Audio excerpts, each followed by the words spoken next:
meeting is being recorded. So, up till our last session, we were discussing potential energy, kinetic energy, work done, and we talked about conservation laws. Namely, we defined the total mechanical energy of a system to be the sum of the kinetic plus potential energies. And because delta K equals W and delta U equals minus W, then I equated delta K to minus W. And this gave me that delta K plus delta U equals 0. And then this means that the change of mechanical energy is equal to 0. Now this works under the condition that we only have conservative forces. What are conservative forces? They are forces that can make stored energy. Because our equation here for delta U is for minus W of a conservative force that allows us to store this U.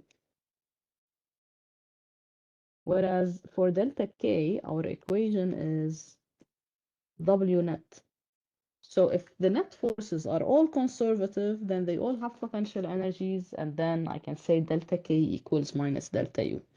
I could just give you a shortcut. Conservative forces are none other but the weight force and the spring force in mechanics. If you take an electricity and magnetism force, you will know that also the electric force can have a potential energy, so it's a conservative force. These three forces are conservative forces. Any other force is non-conservative, and if it exists, I cannot say that delta E mechanical is constant, zero actually. And we saw some examples on how if delta E is equal to 0, then the potential and kinetic energies can be exchanged across different points in motion. I'm gonna solve a few more examples today, and then we're gonna move on to the case where I have forces that are non-conservative, and we're gonna see what happens to the mechanical energy then. It will not be conserved, but we can at least have an idea of how. So let's take a look at this example first. We have a ball with a mass 0.341 kilograms attached to the end of uh,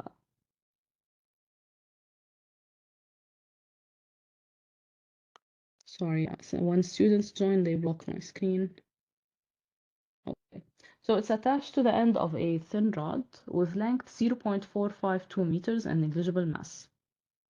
The other end of the rod is pivoted so that the ball can move in a vertical circle. So this is the ball, it's attached to a rod and it's moving on a circular path.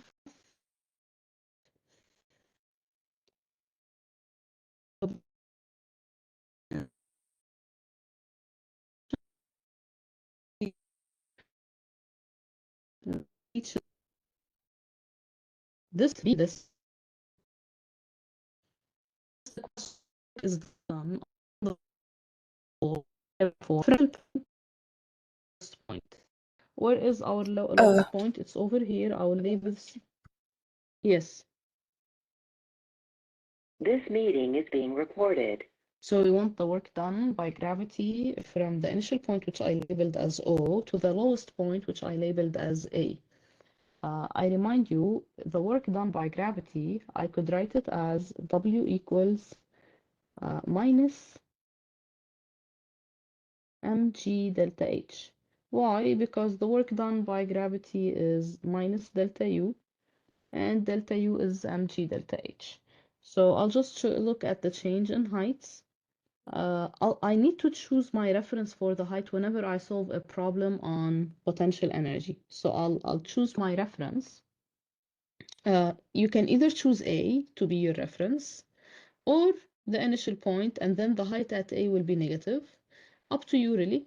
What I did was I took A. I always like in any problem to take the lowest point, but let's choose O to be our reference because it's already labeled when I solved the question previously. But usually I like to take the lowest point to be my reference for the height. So taking point O to be my zero height, so this means the height at O and the height at C actually are zero. The height at A will be minus L. So the work done by gravity will be mg into the final height, which is at A, minus the height at O. So I'll have minus mg into the height at A is what we labeled as minus L, the height at O is 0. So I got mgl, this is the work done by gravity from O to A. I can substitute and I can find the work done from O to A. One thing I want you to notice, the work done, which we obtained, is positive, and this makes sense whenever we are descending, gravity supports this motion and gives us some positive work. So here I will get 1.54 joules. In part B, we want the work done by gravity from the initial point to the highest point. So this is from O all the way to to B. So I want the work done from O to B. This is given by, again, minus mg delta H, which is minus mg into the height at B minus the height at O, which is minus 0.34 times 9.8 times the height at B. Well, if this is my reference, B is a length from my reference, so 0.452, and the height at O is 0 again. Notice how now I got negative work. Why? Because we are ascending. From O to B, the difference in the height is positive. The height has increased, so the work done by gravity will be negative. We also want the work done to the point on the right level with the initial point. This point C. Notice how O and C have the same height. So the work done from O to C will be 0 because delta H is 0 between O and C. It's the same height, so there will be no work done by gravity here, namely because there is no vertical displacement. Okay, and then we are told, take the gravitational potential energy of the ball Earth system to be 0 at the initial point. What is then the value of the potential energy when the ball reaches the lowest point? So we want the gravitational potential energy now. We want U, which is defined as mgh. We are told that we need to take the reference to be the initial point. So we want the 0 height to be at O. We want the point A at the lowest point. So U at A will be mgha, which is mg into minus L. So I'll just substitute that.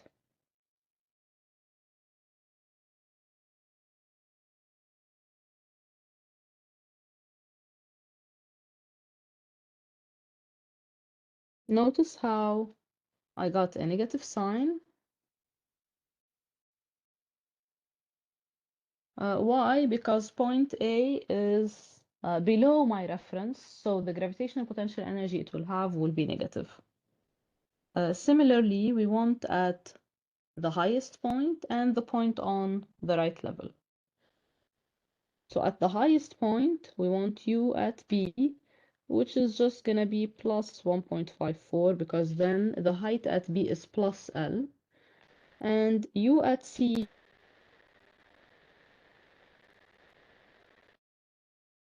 so these are the answers to parts D, E, and F. Now let's take a look at part G. Suppose the rod were pushed harder so that the ball passed through the highest point with a non-zero speed. Would delta UG from the lowest point to the highest point be greater than, less than, or the same as it was when the ball stopped at the highest point? So in our first study, we started with some initial speed such that at point B the speed is 0. Now we're giving at B a stronger push so that we're giving this ball a stronger push at O so that at B it has a speed that is not 0 but a bit more. Would our answers for the work done change or remain the same, or will they be more, less, or the same? So let's look at our answers for parts A, B, and C. If you look at our equations, we were studying the work done by gravity, which depends on heights. It doesn't depend on initial speeds at all. So you have to be careful. I will not put an effect for the speed. It didn't show up in the math. So actually, this initial speed does not affect the change in potential energy or the work done. Namely, this is because what we are studying are gravitation properties, and these don't have any relationship with the speed itself.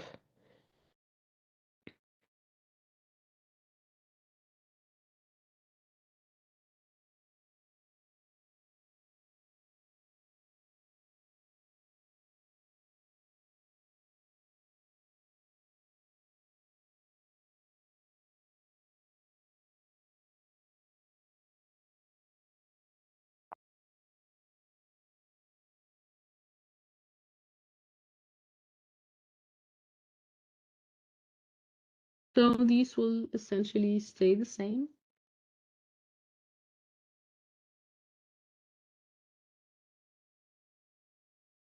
This meeting is being recorded. So this question actually combines a study of forces plus a study of energy conservation. Let's take a look at it. So I have here a 4-kilogram ball. It's on the end of a 1.6 meter rope that is fixed at 0. The ball is held at point A with the rope horizontal and is given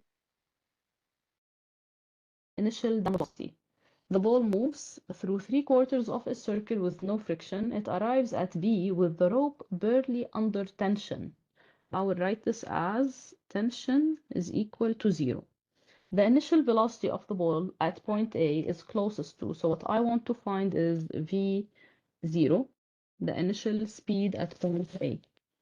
One thing I can think of is energy, because, okay, this is chapter 8, so there should be some energy involved.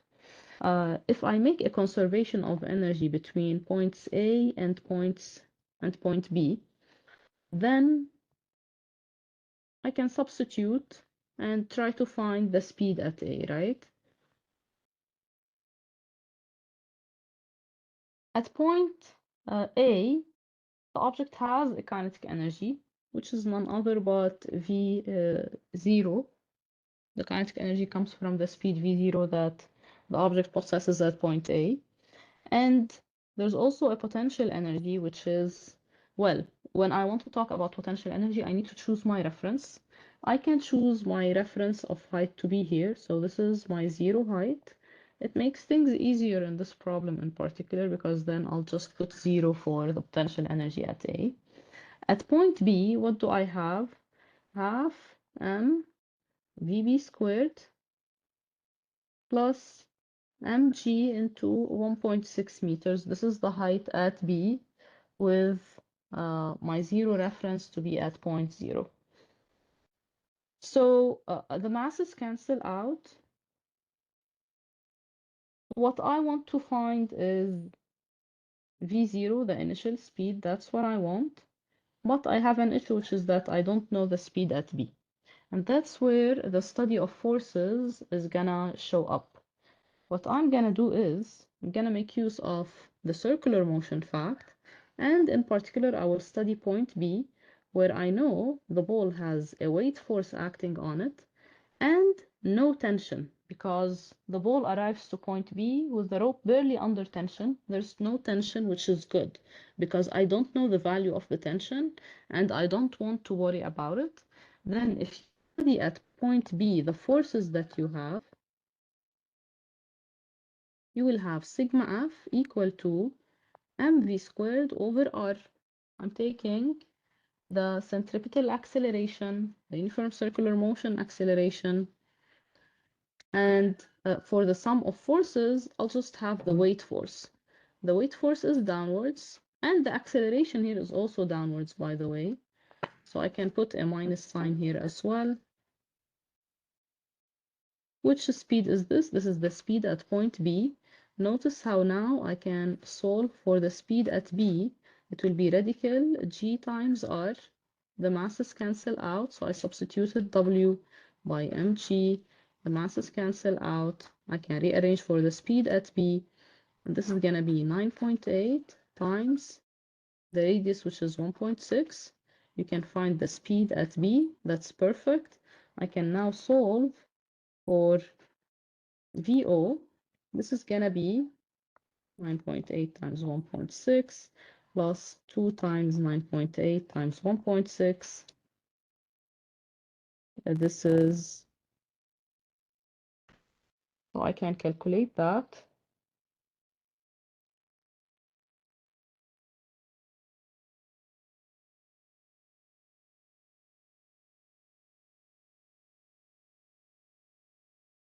This will be 47, and then V at O will be 6.9 meters per second. This Miss, is answer A. Yes. where did the half go? I just multiplied everything by 2 to get rid of the half here. Oh, okay. Okay, thank you. Other questions? Professor, I don't think we found sigma. This meeting is being recorded. So I'm gonna now move forward to the case where forces are not all conservative. So we said that if the forces are conservative, then the work done is equal to minus delta U, which is equal to delta K, and thus delta E mechanical is 0. But if some forces were non-conservative, then I will write the change in the mechanical energy to be not 0, but rather equal to the work done by the non-conservative forces. So, namely, let's say I have frictional forces. If we have frictional forces, then an object moving between 2 points will exchange potential and kinetic energies, and at the same time will lose some energy for the friction. So for friction, for example, I would write the mechanical energy to be not conserved. Like I will not say E final equals E initial. Rather, I will say the change in the mechanical energy equals the work done by friction, as stated in the formula above. And what is the work done by friction? It is none other but the friction times the displacement times cosine the angle between them. Because the friction and displacement are opposite to each other always, then the angle between them is always 180, and cosine 180 is -1. So I will write delta E mechanical to be equal to the work done by friction, which is minus F times D. Another way to think about it is also in terms of energies. An object with an initial energy, E mechanical initial, will possess a final energy, E mechanical final, which is less than E mechanical initial. The remaining energy will be lost by friction. So I can also write things in terms of energies. I will say the initial energy of the system will be distributed over the final mechanical energy plus whatever is lost due to friction. Now, friction always takes energy in terms of thermal energy, in terms of heat. So I can write this as E thermal, where E thermal is actually the negative of the work of friction, which is plus F times D. So there are two ways to solve problems. I would either write delta E mechanical to be a minus F times D, or I would write delta E mechanical to be equal to minus the energy. So E mechanical initial is E mechanical final plus the energy lost by friction, which is a positive quantity.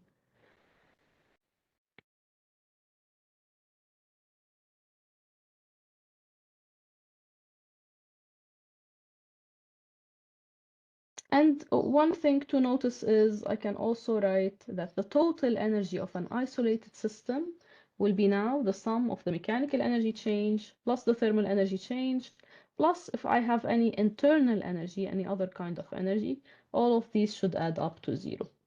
Let's check an example.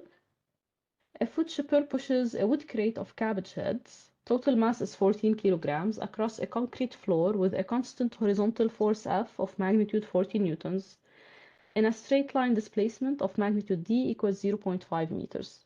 the speed of the crate decreases from V0 equals 0.6 to V equals 0.2.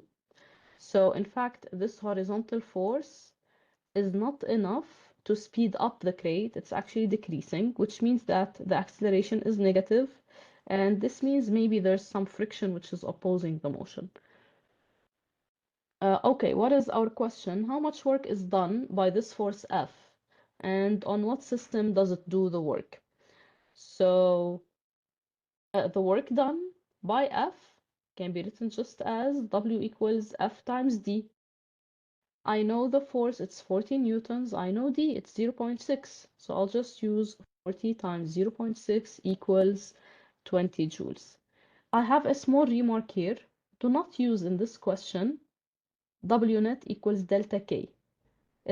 You might get tempted to use this equation. Why? Because you have V initial and you have V final. So you could write W net to be delta K and find W net. But W net is not the work done by the force F. It is actually the work done by the force F plus the work done by friction. It is the net work done by all of the forces. And here I have the pushing force and a friction force opposing it. Both of these will add up to W net. In part B, we want to increase delta E thermal in the thermal energy of the crate and the floor. So we actually want the lost energy due to friction. So I'm gonna write things in terms of energies. The initial energy equals the final energy plus E thermal. E thermal is what I want. E initial is the mechanical energy of the system, initial, and this is the mechanical energy of the system, final.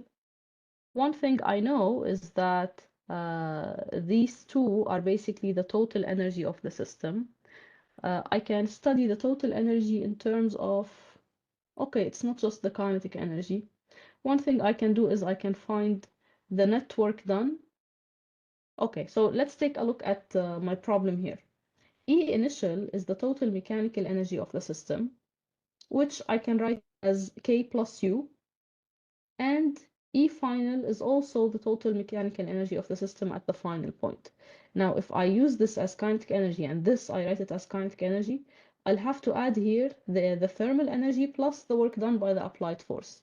An easier way is to just find the work done by friction as delta K minus the work done by the applied force. So I used the work energy theorem. Delta K is equal to W net. The net work done is the work done by the applied force plus the work done by the friction. I found the work done by the applied force in part A. The work done by friction is what I want. So the work done by friction can be written as delta K minus the work done by the applied force. Here it is. Delta K, I can find it. I have the speeds. And the work done by the applied force, I found it in part A. So I substitute. I can find the work done by the friction force. Now, this work done is negative. The increase in the thermal energy should be positive. Delta E thermal is always equal to minus the work done, so it will always be a positive value.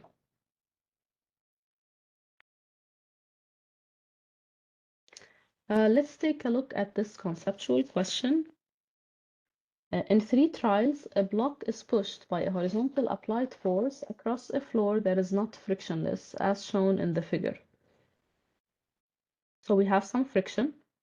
The magnitudes F of the applied force and the results of the pushing on the block's speed are given in the table. So I have different applied forces and the floor has some friction. If the force is 5 newtons, like we're pushing the block with a 5 Newton force, the block's speed decreases. This means the friction is essentially more than 5 newtons and it's controlling the motion. If the force is 7 newtons, the block's speed remains constant, which means this is exactly equal to the friction force, so that sigma F is 0. And in part C, the force is 8 newtons, and this results in an increase in the block's speed. So this means that in this case, the friction is less than the applied force. So I'll just write things down. The friction here is less than F. Here it's equal to it. And here it is greater than F. The question is, In all three trials, the block is pushed through the same distance d. Rank the three trials according to the change in the thermal energy of the block and the floor that occurs in that distance d greatest first.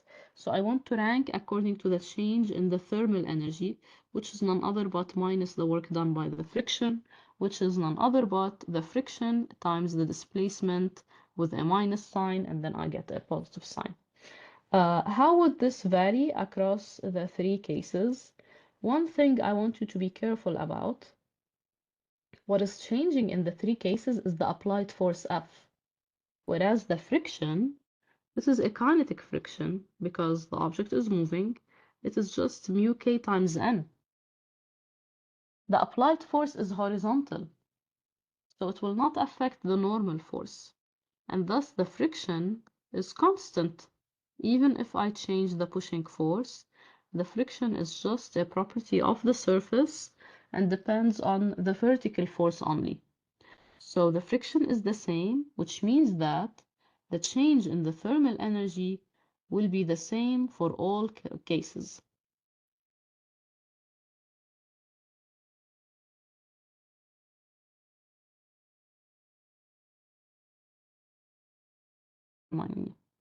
Meeting is being recorded. So in this problem, I have a 2-kilogram package of tamales. This package slides along a floor with speed v1 equals 4 meters per second. It then runs into and compresses a spring until the package momentarily stops. So first, the package is moving on this frictionless surface. Then here it reaches a spring and starts compressing the spring. So the kinetic energy is essentially being converted into elastic potential energy. I can write this down just to keep myself aware. K transformed to U elastic.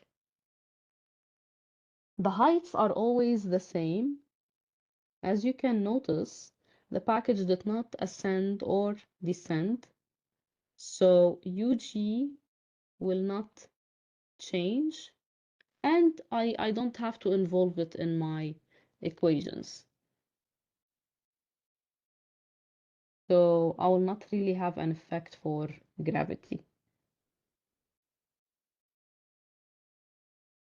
Okay, we have one more issue, which is that the path initially was frictionless, but once the compression of the spring starts, there's a kinetic frictional force from the floor. So here we do have some friction. So as the package starts converting its kinetic energy into elastic potential energy, some energy will be lost due to friction. So I can actually write this as E initial equals E final plus some change in thermal energy. So we're given the frictional force has a magnitude 15 newtons. The stiffness of the spring is 10,000 newtons. I will need this when I study UE, which is half kx squared. By what distance d is the spring compressed when the package stops? So I want the distance d when the package stops. When I say the word the package stops, this is v final, which is 0. So I'll just set E initial to be equal to E final plus delta E thermal. E initial, the initial energy of the package, it's kinetic energy plus potential energy. The final energy is K final plus U final, and the lost energy, the lost thermal energy is F times D. Now, let's look at the things that cancel out. Initially, there was no potential energy. In this problem, potential energy will show up in the spring, by the way, because there are no changes in height, so there's no gravitational potential energy involved. There's only elastic potential energy, and at the initial point, the package is still not touching the spring, so it will not have any stored energy. But at the final point, there will be some stored energy. Namely, it will be half times k x squared, x final, The final kinetic energy is 0 because we are told at the final point the speed is 0. So I got essentially this nice relationship. Now I know that the package was sliding along the floor with a speed 4 meters per second, and this speed doesn't really change until it starts compressing the spring, because the surface is frictionless. So the speed will be v1 everywhere until the package starts compressing the spring, then the speed will change. So that's easy. I'll have here half times 2 kilograms times 4 squared equals half times, how much is K? 10,000. This is newtons per meters, by the way. And X final is the maximum compression of the spring, but that's also none other but the distance d itself.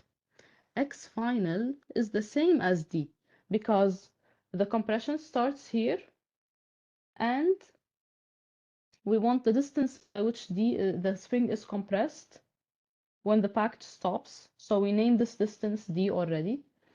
And this distance d is the distance over which the friction is working on as well. So I'll write d squared here, and I have d here as well. And what we want is this distance d actually. The friction is 15.